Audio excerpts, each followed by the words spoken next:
आप देखिए होता क्या है, एसएमएस स्टेडियम से लेकर तमाम मिनी सचिवालयों को धमकी देते कैसे हैं ये लोग। मेल के जरिए धमकी दी जाती है, मिनी सचिवालय को उड़ाने की धमकी मिलती है, स्टेडियम को उड़ाने की धमकी मिलती है, फिर प्रशासन ऑन स्पॉट पहुंचता है, वहां से लोगों को उन स्पॉट्स को खाली कराया जाता है, डॉग स्क्वाड्स की टीमें पहुंचती हैं, सर्च ऑपरेशन चलता है, लेकिन आगे हाथ कुछ नहीं लगता। सवाल यहां पर यह है कि अभी तक प्रशासन ये पता लगाने में नाकामयाब है कि आखिर ये लोग हैं कौन।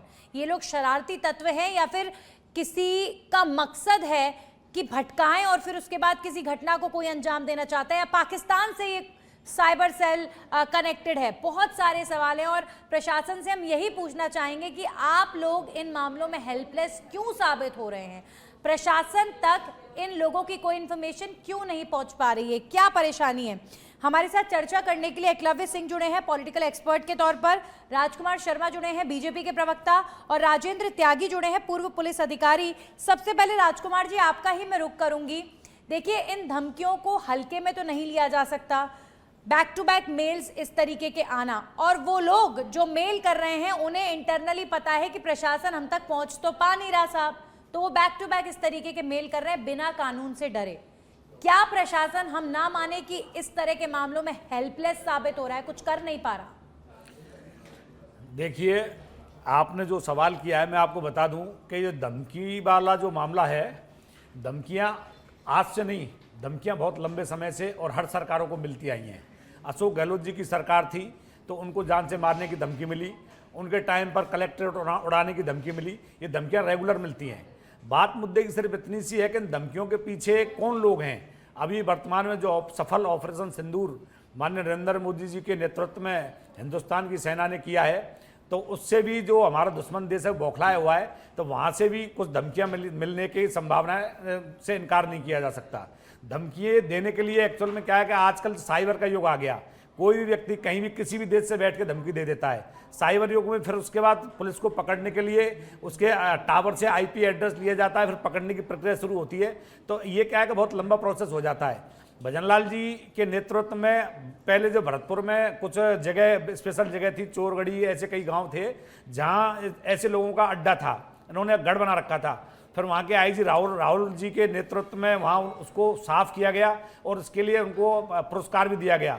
तो ये धमकी वाला जो सिलसिला है, हमेशा से मैं ये नहीं कह रहा कि बीजेपी की सरकार में धमकी मिल रही है या कांग्रेस की सरकार धमकियां तो रेगुलर मिलती हैं, इनके पीछे कुछ सरफरे लोग हैं। लेकिन राजकुमार जी, हम इन धमकियों को इस तरीके से कह के टाल नहीं सकते ना कि धमकियां तो हर सरकार में मिलती है। मैं किसी सरकार की बात नहीं कर रही। ऐसी क्या टेक्नोलॉजी, ऐसी क्या टेक्निक ये लोग अपनाते हैं कि हमारे बड़े बड़े इंटेलेक्चुअल्स जो साइबर की नॉलेज रखते हैं वो भी इन लोगों के बारे में पता नहीं कर पाते, पुलिस प्रशासन इनके बारे में पता नहीं कर पाता। तो मेरा आपसे यही जेन्युइन सवाल था कि कहीं ना कहीं हमारा प्रशासन, हमारी सरकारें, हमारे अधिकारी हेल्पलेस प्रूफ हो रहे हैं ना, हेल्पलेस प्रूफ हो रहे हैं। वो क्यों, वो पता नहीं कर पा रहे हैं।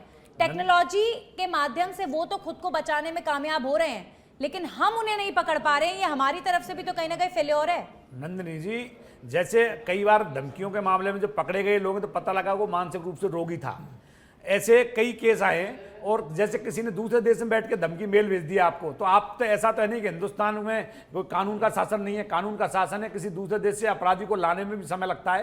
तो धमकी व्यवस्था 140 करोड़ का देश है और यहाँ कुछ सरफरे लोग भी हैं। ठीक है, कानून का प्रशासन, कानून का शासन, कानून का खौफ अगर वाकई इन लोगों में होता तो क्यों ये बैक टू बैक धमकियां देते। आप देखिए ना, ऑपरेशन सिंदूर से पहले भी धमकियां आनी थी। और SMS stadium, Eklavya Singh ji, SMS stadium जहां पर आने वाले समय में आईपीएल के टूर्नामेंट होते हैं, बदनामी भी होती है सर कहीं ना कहीं कि देखिए बैक टू बैक धमकियां मिल रही हैं, लेकिन पुलिस को नहीं पता, किसी को नहीं पता कि धमकियां दे कौन रहा है। बस खबर आती है, उसके बाद उस जगह को खाली करा के एक सर्च ऑपरेशन चलता है, फिर वो मामला दब जाता है। कोई उनके बारे में चर्चा नहीं करता, कोई पता करने की कोशिश नहीं करता, या कोई रिपोर्ट नहीं देता कि इस मामले में जांच हुई कि नहीं हुई, या हुई तो कहां तक पहुंची। देखिए नंदिनी जी, एक तो समझना पड़ेगा कि आज के युग में टेक्नोलॉजी का क्या खेल है। आपने देखा होगा कि बहुत जगहों पे फ्लाइट्स को भी धमकी मिलती है कि इस प्लेन में बॉम्ब है, इस एयरपोर्ट पे बॉम्ब है, और ऐसी पर्टिकुलर लोकेशंस पे। बट मैं आपको बताऊं कि देखिए आजकल जो ईमेल का जो सोर्स होता है वो जिस तरह से जनरेट किया जाता है, आपने देखा होगा कि हमारे यहाँ बहुत सारे यूपीआई स्कैम्स भी होते हैं। उसमें भी सरकार और जो एक्सपर्ट्स होते हैं वो सजेशन ये नहीं देते या ये नहीं बोलते कि ये यूपीआई स्कैम हो ही नहीं सकता, ये बताते हैं कि कैसे आपको इससे सतर्क रहना है। तो ये समझना पड़ेगा कि इस तरह की जो धमकियां हैं वो तो आएंगी, इस तरह के ईमेल्स तो आएंगे।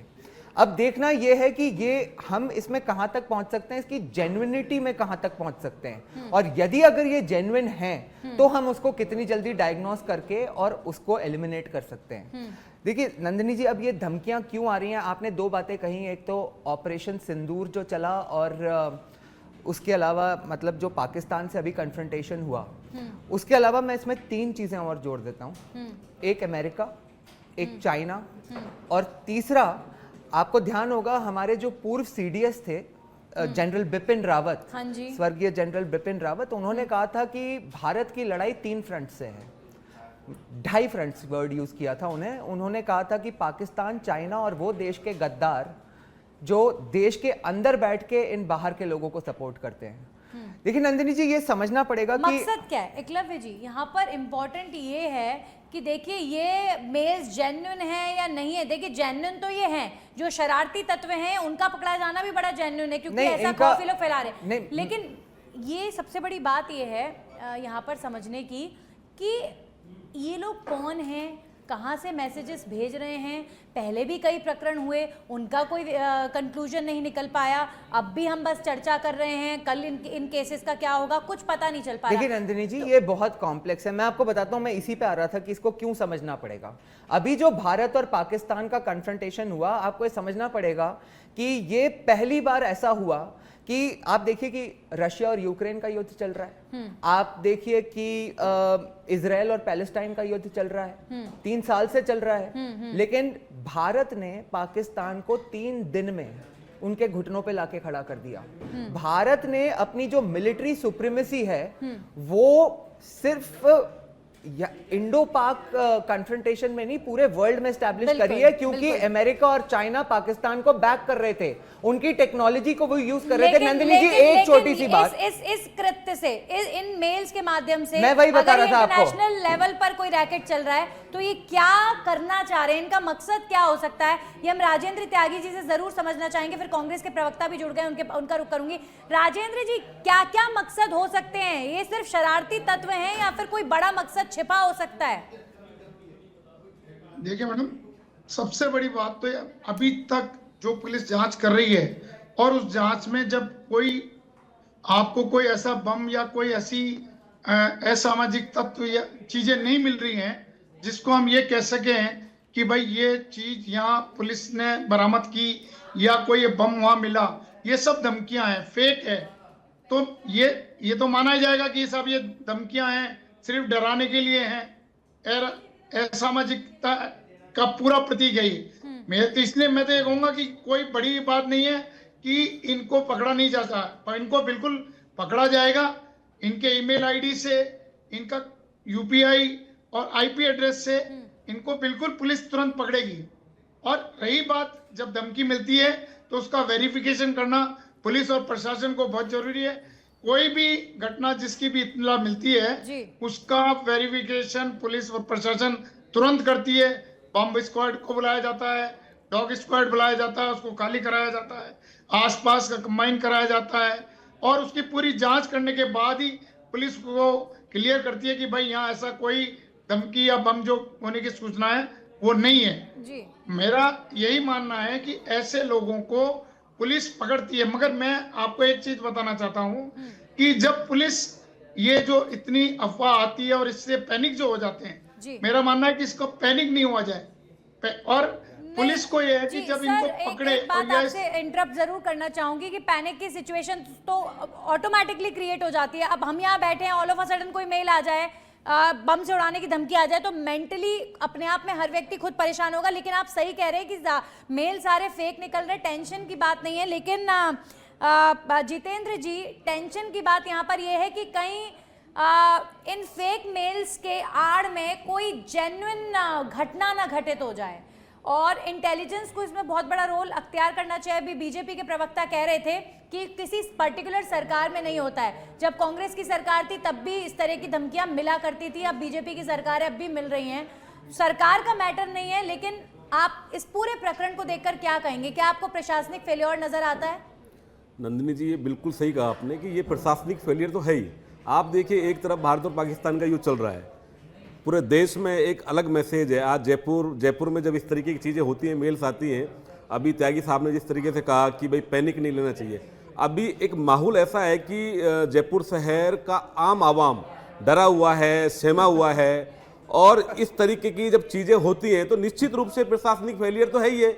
इसमें तो इनको इसमें गुरेज होना ही नहीं चाहिए। तो आखिर फेलियर क्यों है और आज तक ये लोग पकड़े क्यों नहीं गए, ये एक बड़ा क्वेश्चन है। आज तक बात सरकारों की नहीं है कि आखिर इन पे आखिर ऐसा इनको कोई एक्शन या इस तरीके से चीजें ऐसा हो क्यों नहीं पाया कि क्यों आज तक हम इनकी जड़ों तक तय तक नहीं पहुंच पाए, जिसकी वजह से बार बार ऐसे लोग, ऐसी मानसिकता के लोग इस तरीके का माहौल क्रिएट करते हैं, ऐसा बनाते हैं। तो निश्चित रूप से प्रशासनिक इनके पास एक अलग से पूरा सेटअप है, ढांचा तैयार हुआ है, और अब तो सेंट्रल और स्टेट दोनों जगह बीजेपी की गवर्नमेंट है।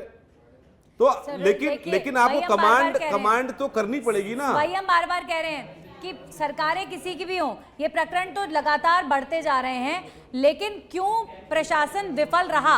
सबसे बड़ा पॉइंट यही है कि टेक्नोलॉजी वाइज क्या हम पिछड़ रहे हैं या उस तरह का फैसिलिटीज नहीं मिल पा रही हैं? अब ये तो बहुत बड़े टेक्निकल इश्यूज है। पुलिस कोशिश जरूर करती है, लेकिन किसी सरकार को या किसी पर्टिकुलर पॉलिटिकल पार्टी को टारगेट इस मैटर में शायद हम नहीं कर सकते, क्योंकि ये लगातार कॉमन है, कई सरकारों में हो रहा है। लेकिन अभी फिलहाल ऑपरेशन सिंदूर की वजह से राजकुमार जी, जो पूरे भारत में एक सेंसिटिव प्रकरण ये बन चुका है। अभी हाल ही में पाकिस्तान ने अटैक किया है। अब राजस्थान के अगर 4 जिलों में बैक टू बैक, जयपुर समेत 4 जिलों में कोई धमकी देगा कि हम बम से उड़ा देंगे साहब, तो पैनिक तो ऑटोमेटिकली क्रिएट होगा। तो सरकार क्या भूमिका अदा कर रही है इस पैनिक को कम करने के लिए? क्या कर रहे हैं आप लोग? नंदिनी जी, अभी एकलव्य जी ने बहुत बड़ी बात की कि देश के अंदर बैठे लोग भी इसके लिए जिम्मेदार हैं। किसी ने कहा कि मैंने आग के उजालों में कुछ चेहरे देखे हैं, अपने ही थे जिन्होंने घर को जलाया। हमारे जो भीतर बैठे लोग हैं, आपसी राजनीति के चक्कर में कुछ ऐसा करना चाहते हैं जिससे कि क्या है कि जो कानून व्यवस्था है वो ध्वस्त हो जाए और यहाँ जो विकास के कार्य वो ठप हो जाए। आप एक कौन लोग हैं? अब इन लोगों को चिन्हित करने का काम हमारी पुलिस करती है, और आपके सामने मीडिया में भी ऐसे लोग आते हैं निकल के। किस तरह की मानसिकता के लोग हैं, मैं चाहूंगी आपके जरिए हम जानना चाहें। मैं कह रहा हूं, देश में 2 ही लोग हैं, 2 ही लोगों की श्रेणी बची हुई है, एक तो वतन परस्त लोग, एक वतन द्रोही लोग।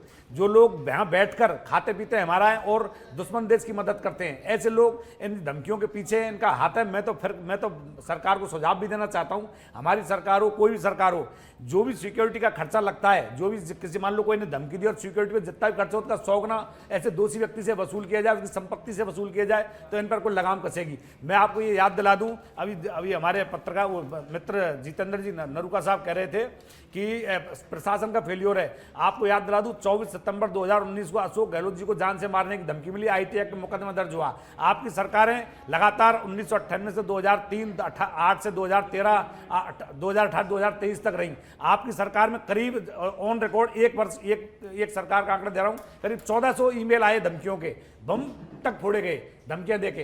तो स्थिति ये है कि इनके लिए तो हम सबको एकजुट होकर राजनीति से दूर हटके काम करेंगे, तब जाके आप ये कहते हैं कि डबल इंजन सरकार का फायदा होता है। मेरा सवाल आपसे ये है कि देश का एक इंटेलिजेंस है, जब इस तरह के मामले राजस्थान में लगातार बढ़ रहे हैं, मेल्स के माध्यम से धमकी देना, तो क्यों नहीं प्रदेश का जो सिस्टम है वो इंटेलिजेंस के साथ कोऑर्डिनेट करे? हमारे देश का इंटेलिजेंस वास्ट है। इस मामले पर आपको नहीं लगता कि देशव्यापी जो है एक्टिविटी होनी चाहिए, देशव्यापी ऑपरेशन चलना चाहिए इन लोगों के बारे में पता करने के लिए? क्योंकि सिर्फ राजस्थान ग्रसित नहीं है, और भी कई राज्य हैं जहां पर इस तरह के प्रकरण सामने आप देख रहे हैं। अब कोई दूसरे देश में बैठ के धमकी मेल से दे रहा है तो आप उसको कैसे ला सकते हो? आपको लाने के लिए पूरी प्रक्रिया अपनानी पड़ेगी, कानून का शासन है, सिस्टम है। आज मान लो पाकिस्तान बैठ के किसी ने आपको धमकी दी, अमेरिका में बैठ के किसी ने धमकी दी, मेल कर दिया, अब उस प्रक्रिया को देखना तो पड़ेगा। ठीक है, मैं समझ गई। मतलब ये जो पहली लाइन थी सर हमारी, कि इस तरह के मामलों में कई बार हम हेल्पलेस साउंड करते हैं, हम हेल्पलेस नजर आते हैं। एकलव्य जी, इसका मतलब सच है ना ये कि इस तरह के लोगों को पकड़ने में हेल्पलेस नजर आ रही है, नहीं पकड़ पा रहा है? नहीं, ऐसा नहीं है। देखिए नंदिनी जी, किसे ऐसा पकड़ा है, बताइए। मैं आपको एक सेकंड मैं आपको समझाता हूँ, एक चीज समझाता हूँ। आप ये बताइए कि अमेरिका में अभी एक बात हुई कि जयपुर की आवाम में पैनिक है, कहाँ है पैनिक? किससे मिले हैं आप? जरा मुझे बताइए, पैनिक बातें है? कर रहे हो कौन आप? घर पे नहीं जा ऐसी रहा? चीजों से पैनिक नहीं होंगे नहीं, आप? कहाँ है अरे पैनिक? पैनिक किससे मिले हो? क्या? किसी ने अपना इस काम तरीके बंद की कर दिया? धमकियां होंगी, कोई माहौल ऑफिस बनेगा, नहीं जा रहा? पैनिक नहीं होंगे। नहीं, आप घर से नंदिनी बाहर जी, नहीं निकलोगे, आपको नंदिनी जी, क्या मैं पता है? आपको एड्रेस कर रहा हूँ, मैं आपको एड्रेस कर रहा हूँ। मेरा दूसरा सवाल है, 9/11 की घटना हुई अमेरिका में, आज 25 साल होने को आ गए। वहां पे शाहरुख खान जाता है ना, तो एयरपोर्ट पे उसके कपड़े और जूते खुलवा देते हैं। तो क्या इसका मतलब पैनिक है यूनाइटेड स्टेट्स ऑफ अमेरिका में?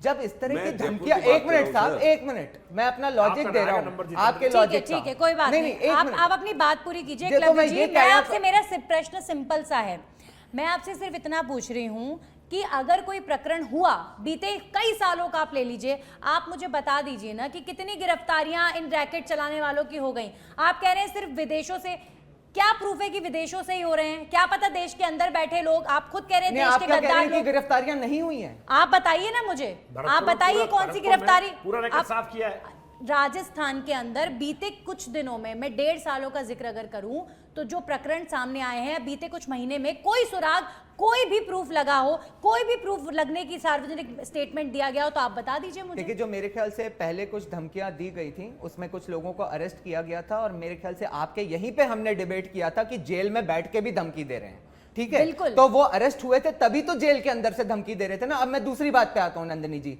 एक बात आप मुझे बस 30 सेकंड्स दीजिए, मैं आपको बताऊं ये समझना जरूरी क्यों है। इस देश में क्या है कि जब एक बढ़ता हुआ देश है जो अब फ्रेजाइल 5 से वर्ल्ड की टॉप 4 इकोनॉमीज में आ गया है, अमेरिका और चाइना को चाहिए कि यहां पे जब इस तरह की धमकियां होते रहें, तो जो इन्वेस्टर कॉन्फिडेंस होता है वो इस देश में कम हो। अमेरिका हमेशा से यही करते आया है, कोई पहली बार नहीं हो रहा है ये। अभी तो क्या था कि चाइना का पिछले कुछ 5, 7, 10 सालों में चाइना का पाकिस्तान पे बहुत ज्यादा इन्फ्लुएंस हो गया।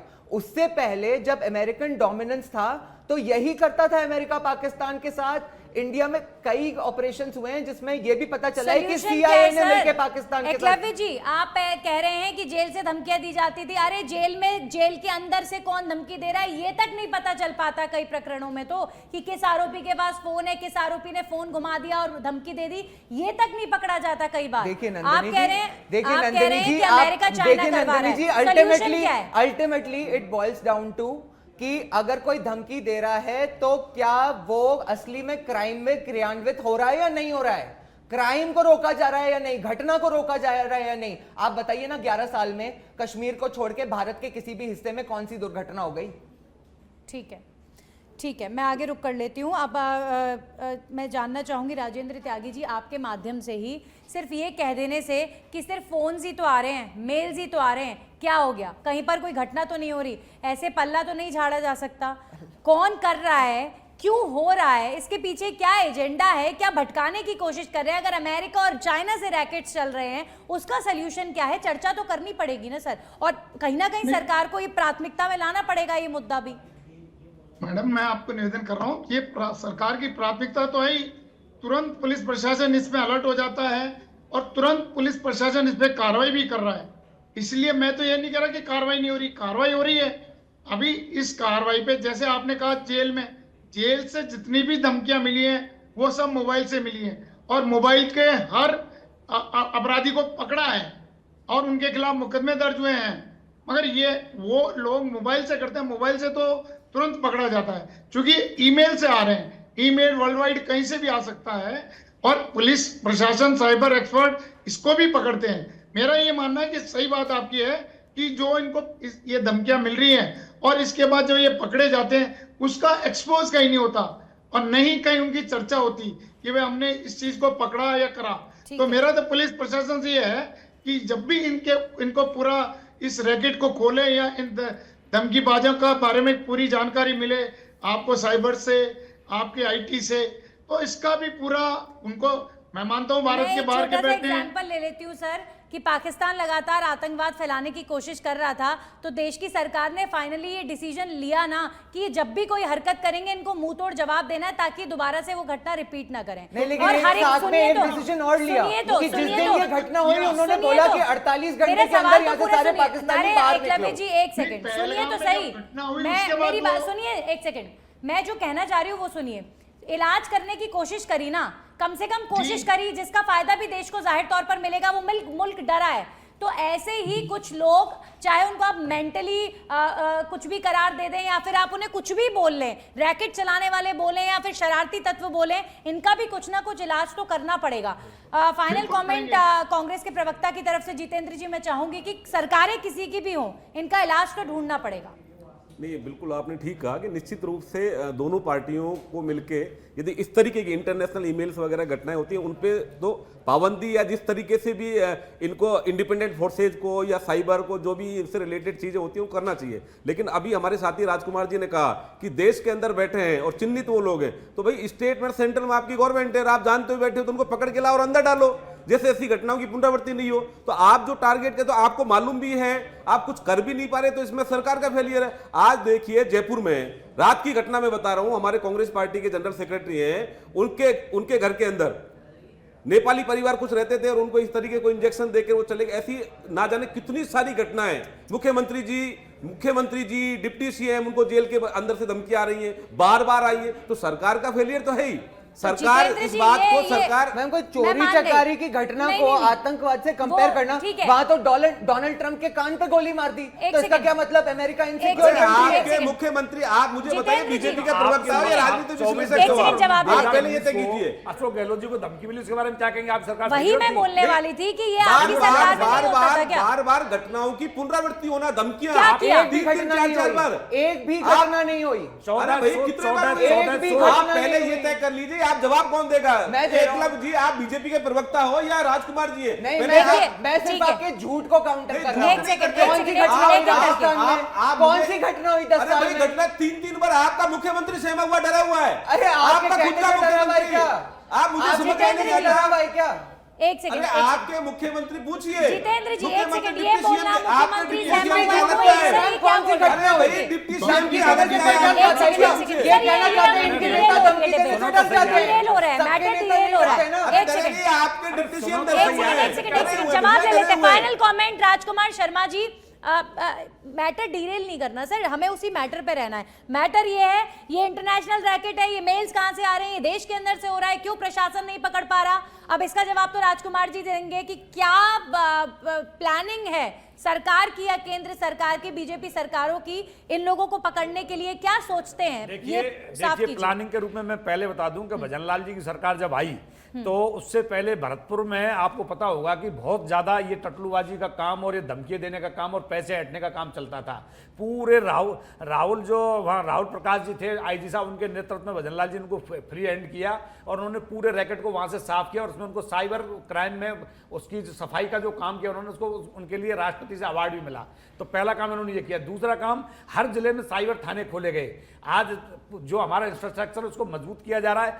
ऐसा पूरे वर्ल्ड में कोई देश नहीं जहां ऐसी धमकियां और ईमेल नहीं आते हों। तो ये व्यवस्था तो पूरे विश्व की है, हमारे भारत की नहीं है, परंतु फिर भी हमारे यहाँ जो इंफ्रास्ट्रक्चर डेवलप करके हम इनको पकड़ने का काम कर रहे हैं। इसमें कोई भी सरकार फिर क्या जितेंद्र जी इसको कांग्रेस बीजेपी कर रहे हैं, पर कांग्रेस बीजेपी के नहीं, वो भी धमकियों के शिकार रहे हैं। और आज हमारी सरकार, तो हमारे यहाँ भी धमकियां मिल रही हैं, तो हम लोग कुछ सरफरे भी धमकियां देते हैं। मैंने आपको पहले भी कहा था कि हम ऐसा मजबूत कानून बना रहे हैं जिसमें क्या है, इनसे 100 गुना वसूली होगी। अगर किसी ने धमकी दी और उससे 100 गुना उसकी संपत्ति वसूली होगी तो जीवन में धमकी नहीं देगा। कुछ मानसिक रोगियों ने भी धमकी दी है, तो इन सबका अनुसंधान होता है, तकनीकी अनुसंधान होने के बाद ही कोई फैसला होता है। यही तो परेशानी है राजकुमार जी की मानसिक रोगी है, कोई रैकेट चलाने वाला है, कोई इंटरनेशनल एजेंट है, पाकिस्तान के लोग हैं, कौन है ये लोग, कुछ पता नहीं चल पाता। और इसीलिए बार बार ये सवाल खड़ा होता है कि इन तक हम पहुंच क्यों नहीं पाते। जो लोग लोकल हैं, स्टेट के अंदर हैं, वहां तक चलिए, आपने कई प्रकरण आपने भी जिक्र किया, उन तक पुलिस पहुंच जाती है। अगर पहुंचते नहीं तो आज पूरा, लेकिन इस बात का भी खुलासा होना जरूरी है ना सर कि क्या पाकिस्तान चाइना ये हरकतें कर रहा है तो वो इंटरनेशनल प्लेटफॉर्म पर भी